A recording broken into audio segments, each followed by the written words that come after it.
नमस्ते दोस्तों। आपको जीबीएस के बारे में पता नहीं होगा। जीबीएस एक ऐसी बीमारी है जो न्यूरोलॉजिकली बहुत डेंजर है। क्या होता है उससे? आपका पूरा शरीर एकदम लॉस हो जाता है। ये कहानी है मेरी जीबीएस रिकवरी की। आपको ये सुनने में बहुत अच्छा लगेगा कि जीबीएस रिकवर होता है, 100% होता है, लेकिन उसके लिए बहुत टाइम जाता है। तो चलिए शुरुआत करते हैं। मैं कृष्ण लोगरे और मेरे वीडियो पे आपका स्वागत है। दोस्तों, क्या है, ये कहानी है मेरी मार्च 2025 को। मार्च 2025 में क्या हुआ था, मैं अपने ससुराल में था। वीकेंड पे गया था अपने परिवार के पास। तो क्या हुआ था, 23 तारीख को संडे था। 23 तारीख को संडे था। तो संडे को मैंने अपना थोड़ा सा टेंशन में था। उसको क्या कहते हैं, जॉब जाने वाली थी, इसलिए थोड़ा सा टेंशन में था मैं। तो उससे क्या हुआ, वो बहुत टेंशन आ गया। एक तो हफ्ते थे, जो अपनी ईएमआई रहती है वो थी, तो टेंशन बहुत ज़्यादा बढ़ गई थी। तो मुझे संडे को कुछ समझ में नहीं आ रहा था। तो मैं उस टेंशन में बहुत पैनिक हुआ था। तो उतने में और हफ्ता मंडे को मॉर्निंग को था। तो मुझे टेंशन था कि अभी पैसा कहाँ से इकट्ठा करेंगे। यानी ज़्यादा नहीं था, 3,000 का था, लेकिन फिर भी टेंशन तो रहता है ना। तो मैंने क्या किया, किसी दोस्त से बोला, रविवार को 4 बजे किसी दोस्त से बोला। तो दोस्त ने बोला, अरे यार ले लो, ठीक है, कोई टेंशन नहीं है। दोस्त ने दे दिया मुझको पैसा। लेकिन तब तक जो पूरे सुबह से मैं ट्रेस में था, उसने अपना काम कर दिया था। बोले तो क्या हुआ, जीबीएस एक ऐसी बीमारी है, वो आपके जो मानसिक तनाव रहता है उससे भी हो सकती है।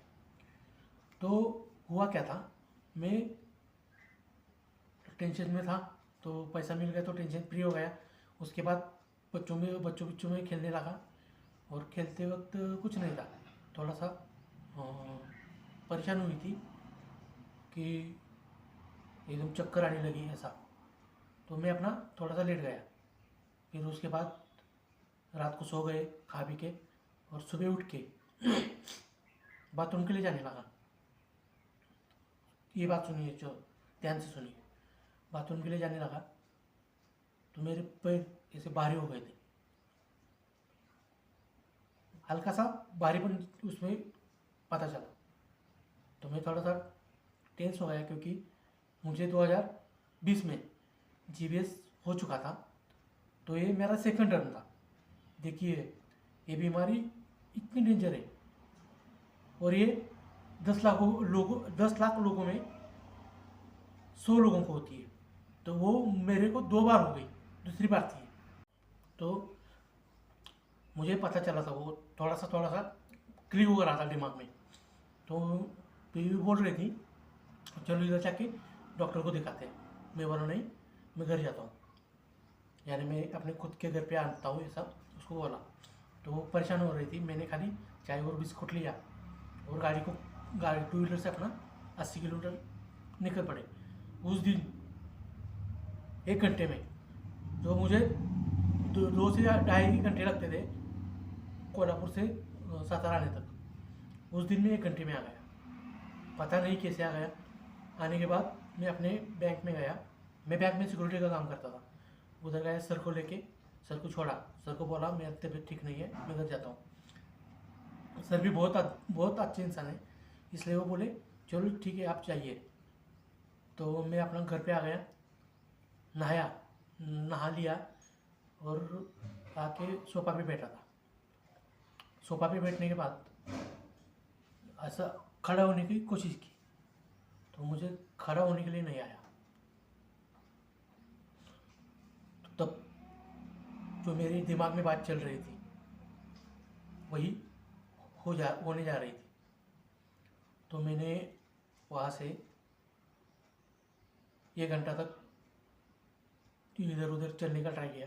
तो बाद में धीरे धीरे पूरा डाउन हो गया, यानी खड़ा तो हो नहीं रहा था, तो किसी ने उठाने की ज़रूरत पड़ रही थी। तो उधर से हमने पुणे के लिए ट्रैवलिंग शुरू किया, क्योंकि पुणे में जाके बड़े अस्पताल में इलाज लेने का हमने सोचा। तो हम पुणे के मेरी जो बहन रहती है उनके पास चले गए। रात को हमको जाने के लिए आखिर 11 बज गए, तब तक तो हॉस्पिटल का OPD बंद था। तो हमने उधर स्टे करने का तय किया। लेकिन एक दिमाग में बात नहीं घुस रही थी कि हमारी जो सिस्टर है वो 4थी मंजिल पे रहती थी और उस बिल्डिंग को लिफ्ट भी नहीं थी। तो हम कैसे करेंगे, 4 मंजिल सीढ़ियों से चढ़ के कैसे जाएंगे, यही सोच रहे थे। लेकिन उस समय मेरा एक दोस्त था जो मुझे पुणे छोड़ने के लिए आया था। उसका नाम है योगेश निकम। उसके मदद से उसने मेरे को इधर से पकड़ा और ऊपर लेके चला गया। 4 मंजिल तक उसने अकेले नहीं लेके गया। ऊपर गए, मैं बेड पे बैठ गया। तो जो मेरे जीजा थे वो सब आ गए, हम बात करते हुए बैठ गए। उसको बोला खाना खाओ, तो वो रोते वक्त उधर से निकल गया। वो रो रहा था क्योंकि दोस्त को ऐसी परेशानी हो गई, तो उसको बुरा लग रहा था। क्योंकि मेरा कुछ नहीं, हाथ पैर भी थोड़ा थोड़ा सा डिम होने लगा था। तो मैं उसको बोला खाना खा के जाओ, तो वो रुका नहीं। वो बोला नहीं, मैं अभी घर जाता हूँ। तो वो मुझे छोड़ के वापस घर पे आ गया। उस समय का उसने ट्रैवलिंग चार्ज भी नहीं लिया था। वो बोला तुम अच्छे हो जाओ, उसके बाद ले लेंगे आप। तो देखिए क्या हुआ। फिर हमने रात को खाना खा लिया और रात में मैं खुद से उठ के चल रहा था, थोड़ा थोड़ा सा चल रहा था। जाके बाथरूम से जाके आया। उसके बाद क्या हुआ, पानी वानी पिया और सो गया। लेकिन सुबह के 6 बजे जैसे ही मेरी आँख खुली, बहुत डेंजर हालत थी मेरी, बहुत ही डेंजर। क्योंकि मुझे करवट लेने में भी दिक्कत हो रही थी। आप नहीं सोच पाएंगे, एक आदमी को अगर करवट लेने में दिक्कत हो गई तो वो उठ के खड़ा भी नहीं हो सकता, बैठ नहीं सकता। फिर मैंने सबको आवाज़ दी, सब आए, मेरे को उठा के बिठाया। उस टाइम बैठ गया। फिर उन्होंने खड़ा किया, मैं खड़ा होके थोड़ा सा चल गया। चल के वापस आया तो नीचे कोलैप्स हो गया। इतनी बहुत बुरी घटना थी ये, बहुत दिक्कत, यानी माइंड तो पूरा डाइवर्ट हो गया था, पूरा टेंशन में आ गया था मैं, अब क्या करेंगे। तो उसके बाद नाश्ता वाश्ता कर लिया हमने। और अब सबसे बड़ी टेंशन यही थी, हॉस्पिटल जाना है। तो टेंशन यही थी कि वहाँ से नीचे जाएंगे कैसे। 4 मंजिल इमारत, आप सोच के देखिए। मेरा वेट 110 kg वेट था मेरा उस टाइम। तो ऊपर से नीचे आते वक्त क्या हालत होगी मेरी। मुझे तो खड़ा नहीं खोआ जा रहा था। मेरे तो जीजा थे, दोनों भी स्लिम बॉडी के थे, आप सोचिए। तो एक ने सामने से पकड़ा, एक ने पीछे से पकड़ा, और धीरे धीरे धीरे धीरे धीरे करके हम 4 मंजिल इमारत उतर के नीचे आ गए। और अब बारी थी गाड़ी में बैठने की। उनकी गाड़ी है टाटा सफारी की हाइट तो आपको पता है, हाइट ज़्यादा होने के कारण मुझे थोड़ा सा दिक्कत होने वाली थी। मैंने क्या किया, एक हाथ ऐसा सीट पे रख दिया और दूसरे हाथ से ऊपर पकड़ा था, लेकिन जो ताकत थी वो बहुत कम हो गई थी। तो मैं जैसे ही पैर मैंने ऐसे उठाया, वैसे ही ठल कोलैप्स हो गया, पूरा जमीन पे ऐसा लेट गया। सब टेंशन में आ गए, आप क्या करेंगे? क्योंकि पिछली बार जब मुझे जीपीएस हुआ था तो इतना बड़ा कुछ नहीं हुआ था, नॉर्मली खाली उठने बैठने में दिक्कत आ रही थी और जो फेस था वो ऐसा मुड़ गया था। लेकिन इस टाइम सबसे अलग बात थी, क्योंकि मुझे पूरा पूरा बॉडी जीरो हो गई थी, यानी बॉडी में मूवमेंट होने का काम ही नहीं कर रहा था, बिल्कुल नहीं था। तो मैंने क्या किया, तो उन्होंने क्या किया, मैं कुछ नहीं कर रहा था। उन्होंने उठा के, उसके साथ मेरे मम्मी पापा थे और बहन और 2 जीजा, उन्होंने उठा के मुझे गाड़ी में बिठा दिया, कैसे करके गाड़ी में बिठा दिया। उसके बाद हम निकल पड़े सिम्बोसिस हॉस्पिटल की तरफ। हम जा रहे थे आगे आगे, और जाके सिम्बोसिस के इंटरवल यानी जो इंटर होती है उधर से अंदर गए। वहाँ पर पासिंग के लिए गाड़ी पार्किंग के लिए पैसा दिया और आगे बढ़ गए। उसके बाद हम मेन गेट पे पहुँच गए। मेन गेट पे पहुँचने के बाद वहाँ पर एक क्या उसे कहते हैं, सहायक यानी मददनीस होता है, वो आया दौड़ के व्हील चेयर लेके पेशेंट को ने। मुझे देख के तो किसी को नहीं लग रहा था मैं पेशेंट हूँ, क्योंकि पूरी बॉडी यानी अच्छा दिखने में तो अच्छा हो, कुछ नहीं था। फिर भी एक ही दिक्कत थी, मैं खड़ा नहीं हो पा रहा था, यानी ताकत नहीं थी ना। तो वो व्हील चेयर लेकर आ गया और बोला आके बैठिए इसमें।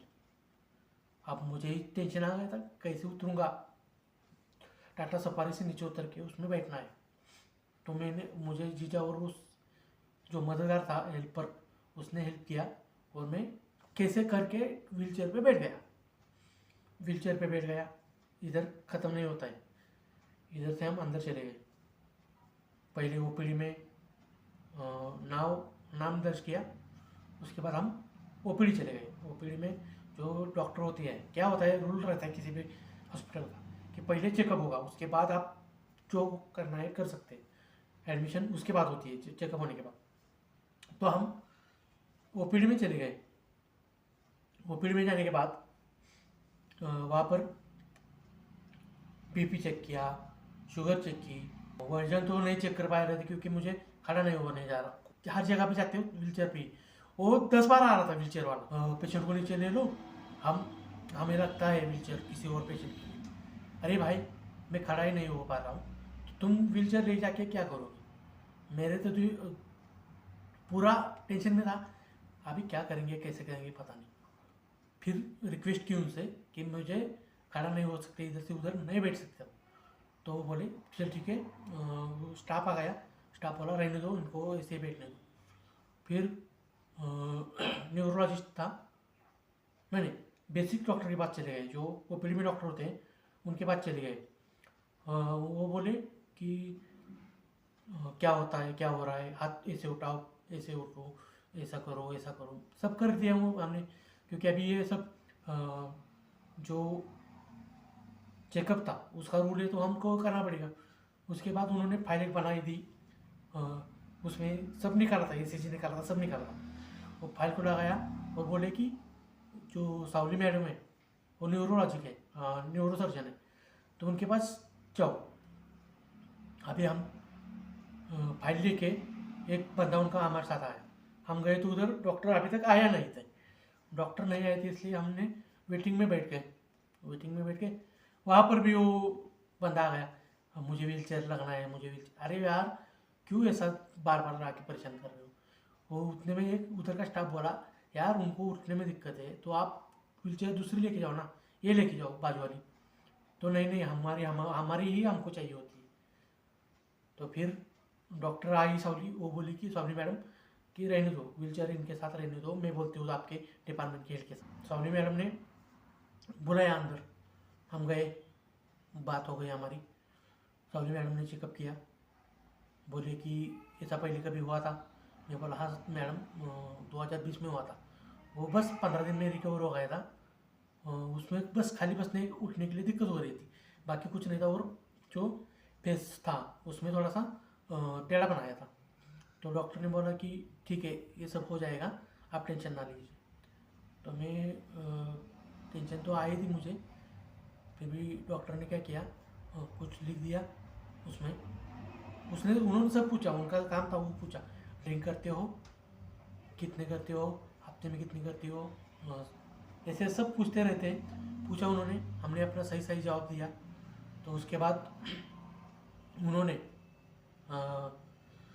फिर से ओपीडी में भेज दिया, क्योंकि बोले एडमिशन करवा लो आप, क्योंकि ज़रूरी है। एडमिशन कराने के बाद हम बाकी की ट्रीटमेंट कर सकते हैं। तो उन्होंने कहा था अर्जेंट में इनका सब टेस्ट करवाओ। देखिए, उन्होंने कहा था 24 तारीख को 11 बजे कि इनकी सब ट्रीटमेंट करवा लीजिए, टेस्ट। तो हमको ये करने के लिए, एडमिशन लेने के लिए ही शाम के 6 बज गए। 12 बजे से शाम के 6 बजे तक मैं व्हीलचेयर पे वैसे ही बैठा था। उसके बाद हम एडमिशन पेपर लेके अंदर चले गए वार्ड में जाने के बाद जो वार्ड के होते हैं वार्डन बिटन, उन्होंने मुझे बोला खाट पे लेटा दो इनको। तो ये मुझे सादी खाट जो चारपाई होती है अस्पताल में होती है, उस पर लिटाने की सोच रहे थे। मैं बोला उनको मुझे उठना नहीं आता है, बैठना नहीं आता है, तो मुझे ऐसी खॉट चाहिए जिसको पहिया हो। पहले ही मैंने ही बता दिया था उनको, क्योंकि मुझे पता था इतना वेट उठा के लेके जाने में बहुत सारी दिक्कत होगी। तो वो नहीं वही नहीं कर रहे थे वो। उसके बाद मैंने बता दिया कि 4 पहिया होता है, वैसी खॉट मुझे चाहिए। तो उन्होंने एक पेशेंट को ट्रांसफ़र कर दिया इधर से उधर, और मुझे उस खॉट पे बिठाया, लेटा दिया, और ट्रीटमेंट मेरी चालू हो गई। मेरा एडमिशन तो हो गया, लेकिन बाद में क्या हुआ ये मैं अगली वीडियो में बताऊंगा। इसलिए मुझे फॉलो कीजिए। और जिन भाई लोगों को जीबीएस के बारे में पूछना है, तो मैं डिस्क्रिप्शन में मेरा नंबर दे रहा हूँ, आप मुझे पूछ सकते हैं कि क्या क्या हो सकता है, और मैं उनको मोटिवेशन करने की पूरी प्रयास करूँगा। तो धन्यवाद भाई, अगली वीडियो में मिलते हैं।